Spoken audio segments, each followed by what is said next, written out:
Sejam bem-vindos a mais um Terapia São Paulina, né, onde a gente fala de outros vieses, né? E vamos falar hoje de quem, né? Da coletiva do Rogério Ceni pós-jogo. São Paulo 2, Atlético Mineiro 2, tá?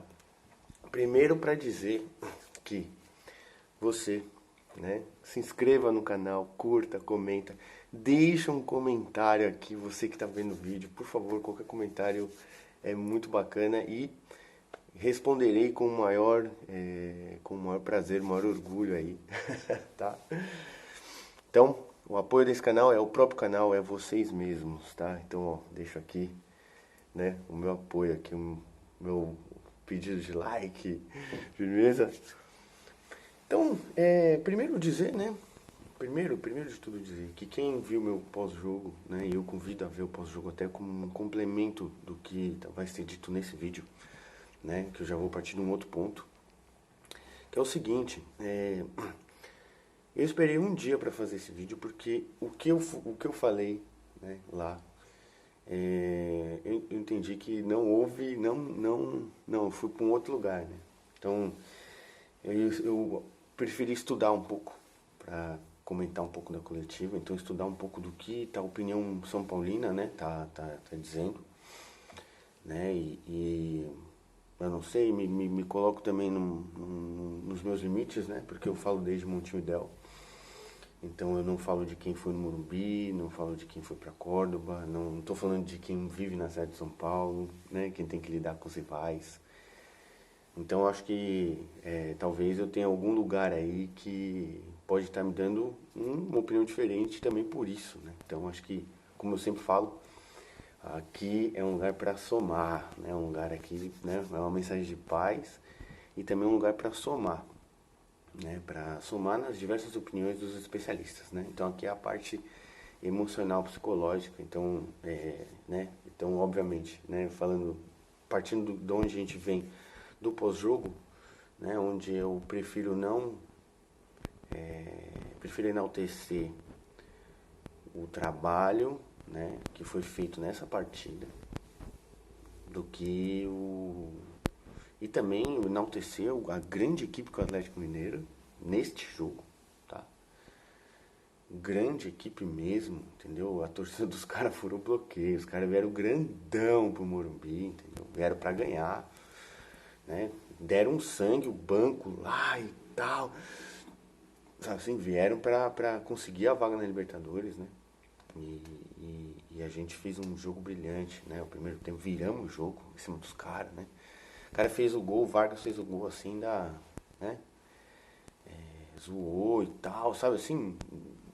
O time reagiu, cara, né? O Caleri fez 2 gols e não deu nem bola pro cara, mano, tá ligado? Não teve você já segue aqui naquele dele ali, entendeu? Então, assim, o time demonstrou uma fortaleza mental muito grande, né? E passa também por evoluções do Rogério, né? Por isso que eu quero chegar nesse ponto, né? Da coletiva do Rogério. Ele fala, né? O que ele fala ali no começo? Ele fala, não, ele tem uma leitura muito clara do jogo. É aí que acho que assim a primeira fala da entrevista é onde eu paro. A primeira pergunta e a primeira fala. Pra mim ele falou tudo, né? Que ele fala que o time poderia ter começado ganhando e ele cita o Rodrigo Nestor, né? Ele cita o Rodrigo Nestor. Aí eu recomendo que escute os últimos 5 segundos, os últimos 10 segundos do pós-jogo que eu fiz. Só aquele lá também. Né? Que ali eu conversei com o Rogério, né? Que é ele citar o Rodrigo Nestor como não conseguir abrir o placar. Tá? Eu acho que é aí que mora o nosso limite. Né? Porque o Rodrigo Nestor, né, ele é um bom jogador, não é essa a questão. Ele é um excelente jogador, muitas assistências, gols, chute de fora da área, bons passes enfiados. A bola cai nele, ele mata direitinho, toca direitinho. Só que assim, ali ali é o camisa 10, né? Ele é o camisa 25, se eu não me engano, né? 25. E o Igor Gomes é o 26. Então é isso, os caras é o 25 e o 26, mano. Quem tem que jogar ali certinho é um camisa 10. Quem vai ser o camisa 10? Porque o camisa 10 tem que pegar num jogo desse, certo? E fazer o gol. No lançamento, pum, 1-0. Gol, camisa 10. Entendeu? Essa é a função que hoje tá precisando, né? E ele tá desenvolvendo o Rodrigo Nestor, eu acho que sim. E o Rodrigo Nestor tem estofo para seguir em campo. E ele vai protegendo, eu acho que os caras. Eu não sei, porque eu tô falando da proteção, né? Do Galopo e talvez do Nicão, né? Porque o Nicão também tá passando um processo emocional no São Paulo esse ano, que ele não conseguiu jogar, né? Mas ele jogou, e quando ele jogou ele foi muito decisivo. Porque 1-0 no Morumbi contra o Ceará foi um gol de camisa 10. Foi o que nos colocou na final, inclusive. Tá? Porque se a gente não ganha no Morumbi, a gente ia tomar um pau lá no Ceará. Porque era esse o time. O time não estava conseguindo fazer nada fora de casa.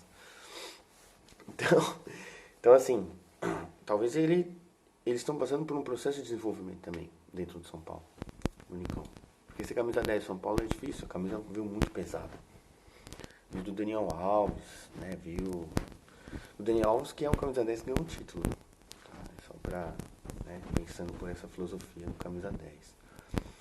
Então, né, eu acho que o Rogério, ele identificou isso, né? E ele fala também, no final da fala dele, ele fala, tendo isso, né, vamos enaltecer o grande equipe que é o Atlético Mineiro.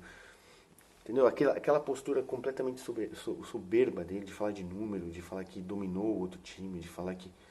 Não, ele reconheceu a falha de que não temos um camisa 10, né? Ele prossegue dizendo que depois do gol teve uma queda emocional, ou seja, ele começa já a linguagem do emocional, a trazer para isso. A gente tem que lembrar que o Rogério, antes da final, né, ele diz que o Igor Gomes, depois de ser expulso, não teve nada a ver com o processo emocional dele. Tem a ver com que ele errou o carrinho que ele deu. Ele era essa pessoa antes da derrota, né? Agora ele viu que a equipe oscilou emocionalmente. Não, peraí, entendeu? Num jogo em que ele falou que a equipe oscilou emocionalmente, mas depois deu a volta, né? Então ele notou e comentou isso, né? Então acho que assim, a gente está vendo um ser humano em desenvolvimento, em evolução. Ele está evoluindo, tá? Acho interessante as cobranças que estão vindo aí dos jornalistas, né? Da maneira que estão. Eu acho que, né? Eu acompanho, né, o Arnaldo Tironi e o Josa Nopales, principalmente, assim como, né? E gosto de ver, né, todos os outros colegas de canais. Gosto de ver para ver um pouco da sensação. Mas de algum jeito eles vão mais ou menos numa linha mais ou menos igual, né? Tipo, o Rogério empresta, não sei o que, né? Vai tudo nesse caminho. Ó. E chegou no Arnaldo, né? Que o Arnaldo acho que era o último bastião de uma conversa mais ou menos. E ele fez um shorts, né, do YouTube para dizer que dos jogos que por culpa do Rogério, né, que sofreu empate. Então acho que assim, é interessante esse posicionamento, por isso que eu sempre falo, eu vou por um outro caminho, que é o caminho da psicologia, o caminho da multidisciplinaridade, né? O que o jornalista está elencando são fatos, e é muito respeitoso isso. Não é uma opinião jogada ao vento. Ele falou, tem 8 jogos, que depois das substituições do Rogério, o São Paulo sofreu empate. E aí ele fez a soma. São 24 pontos que a gente deixou é de 24 pontos, eu não lembro, mas acho que a gente, sei lá, estava em terceiro lugar, é o quarto no Brasileirão, né? Mas, né, é o posicionamento jornalístico, fatos, né? Tipo, acho muito bacana, porque é verdade, isso também é verdade. Mas também é verdade, do ponto de vista psicológico, que ele está falando já nas coletivas do processo emocional da equipe. E ele, que ainda é desorganizado, foi, para mim, o principal culpado da péssima atuação do Ferrarese contra o Palmeiras, apesar do Ferrarese, até a bronca do Rogério, já era o melhor em campo, nos primeiros 7 minutos, 6 minutos. Aí ele erra um passe, o Rogério fala de um jeito lá e ele começa a desequilibrar, fora do que a gente não conhece, né? Fora do contexto. Então o Rogério, que foi essa pessoa, também foi a pessoa que o primeiro tempo do Ferrarese, né, foi impressionante. Né? Então, né, houve um encaixe aí, houve alguma coisa aí de desenvolvimento de aceitar que o cara ia jogar, aceitar algumas coisas que pareciam que ele não estava. E outra, o cara também tem mais sessões de treinos, o cara tem entendido melhor taticamente, porque de fato ele estava melhor taticamente. Né? E o cara ganhou a posição do Luizão nos treinos, porque não tinha nenhuma razão do Luizão sair. Né? A gente mencionou talvez por ter sido mais canhotos, mas não, porque o Luizão não ia entregar isso. Né?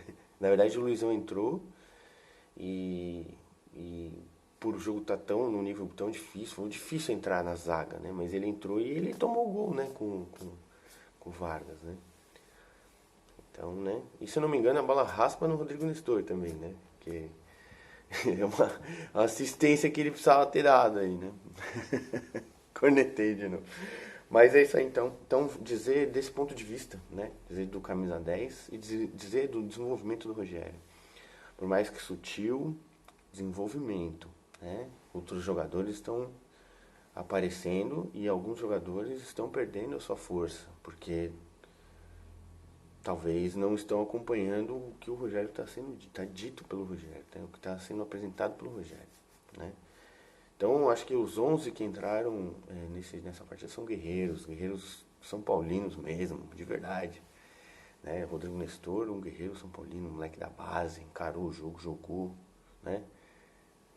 Tava lá, né? Não foi, ele poderia ter feito, mas não foi uma atuação ruim, longe disso. O cara jogou bem, porque inclusive a bola que ele recebeu é uma bola difícil. Disputaram de cabeça antes e de repente se ele erra um pouco o gesto dele, ele não mata a bola, ele matou, ajeitou e finalizou. Fez o básico, né? Tocou, o goleiro foi bem. Aí o Rogério fala, ali dá uma cavadinha então, mas, né, precisava, ele tá, quem sabe numa próxima ele também já não deu uma cavadinha. Porque ele teve a atitude de pedir a bola pro Ferrarese, né? E o Ferrarese acertou o lançamento, pelo amor de Deus. Então, assim, dizer também do desenvolvimento de todos, mas, assim, existem os nossos adversários, né? E os nossos adversários nos colocam dificuldades que a gente precisa apresentar respostas, né? Então, apesar da evolução dos caras, tipo, né? Falta ainda, né? Então é isso aí. Um grande beijo aí pra vocês e vamos São Paulo!